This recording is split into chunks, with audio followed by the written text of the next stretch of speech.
Susulan kes bunuh kanak-kanak autism Zain Rayyan, pihak polis masih giat memburu suspek.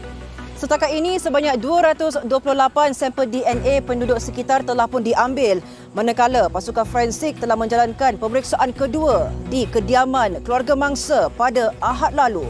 Saksikan perincian kes ini dalam 999.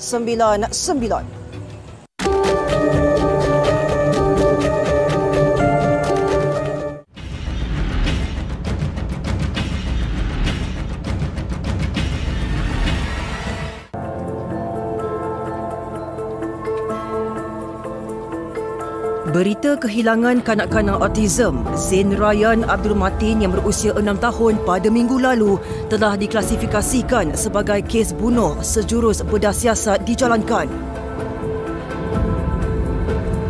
Pihak polis membuka kertas siasatan mengikut Seksyen 302 Kanun Keseksaan.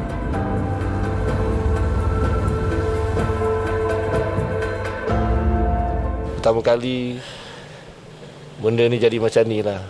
Bukan macam perkara-perkara yang lain tu, kecurian tu biasa. Macam apa orang cakap, selain pada kes bunuh ni, inilah pertama kali lah. Tragedi lah, kira tragedi, sejarah tragedi dalam kawasan damai ni lah. First time memang sangat, satu Malaysia boleh tahu kan. Dia katakan hampir keseluruhan tertumpu pada kawasan kami kat sini.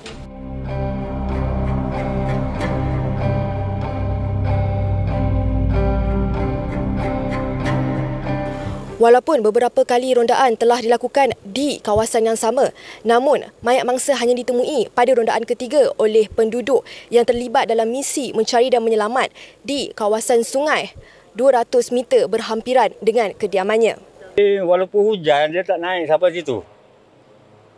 Waktu dalam keadaan baju kanak-kanak tu pun masih bersih. Kalau jatuh air, baju putih automatik nampak macam kuning. Saya biasa seluar pun nampak macam tu.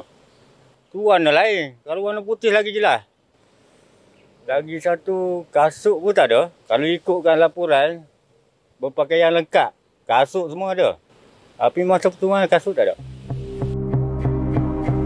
Operasi dari rumah ke rumah telah digerakkan bersama 278 kekuatan anggota termasuk 90 orang pegawai dan 188 orang anggota polis terlibat.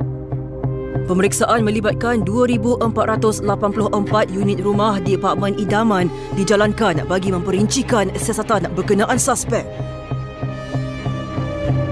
Pada Sabtu lalu, unit forensik Ibu Pejabat Polis Kontingen Selangor dilihat turun ke lokasi mayat ditemui bagi pemeriksaan lanjut.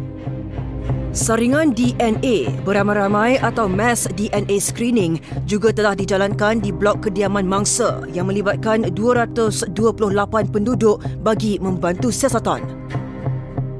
Untuk pengetahuan semua, anak saya ni baru saja duduk sini lebih kurang dekat nak 3 tahun. Okay?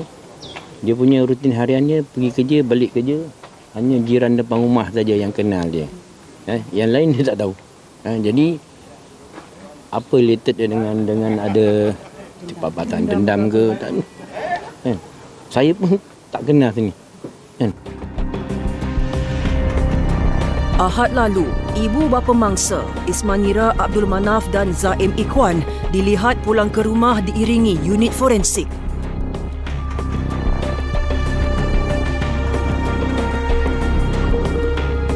Selepas kira-kira 40 minit, unit forensik dilihat turun dari pangsapuri tersebut bersama 4 beg kertas.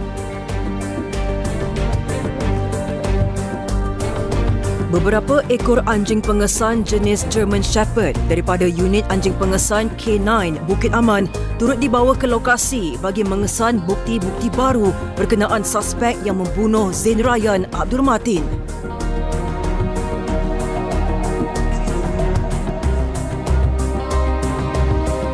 Stor penyimpanan barang yang berkeluasan 600 kaki persegi dengan jarak lebih kurang 50 meter dari blok kediaman mangsa turut menjadi tumpuan unit forensik serta unit anjing pengesan K9 bagi mencari bukti berkenaan suspek memandangkan stor tersebut merupakan laluan ke lokasi penemuan mayat mangsa. Kerjasama yang baik daripada penduduk di kawasan Pangsepuri idaman ini turut memudahkan siasatan pihak polis termasuk memberi rakaman video papan pemuka milik kenderaan masing-masing yang diletakkan berdekatan lokasi penemuan mayat kanak-kanak tersebut pada hari kejadian. Kita sedang mengesan penemuan-penemuan baru lah untuk yang boleh membantu untuk kita leadkan kepada suspek kes ini. Ya, sebab kita akan tidak berputus asa dan kita akan sedaya upaya untuk kita mengesan suspek yang terlibat. Sehingga kini, siasatan bagi memburu suspek masih giat dijalankan di kawasan perumahan mangsa. Orang ramai dinasihatkan agar tidak menimbulkan sebarang spekulasi sementara siasatan dijalankan. Laporan Syafira Zamri 999.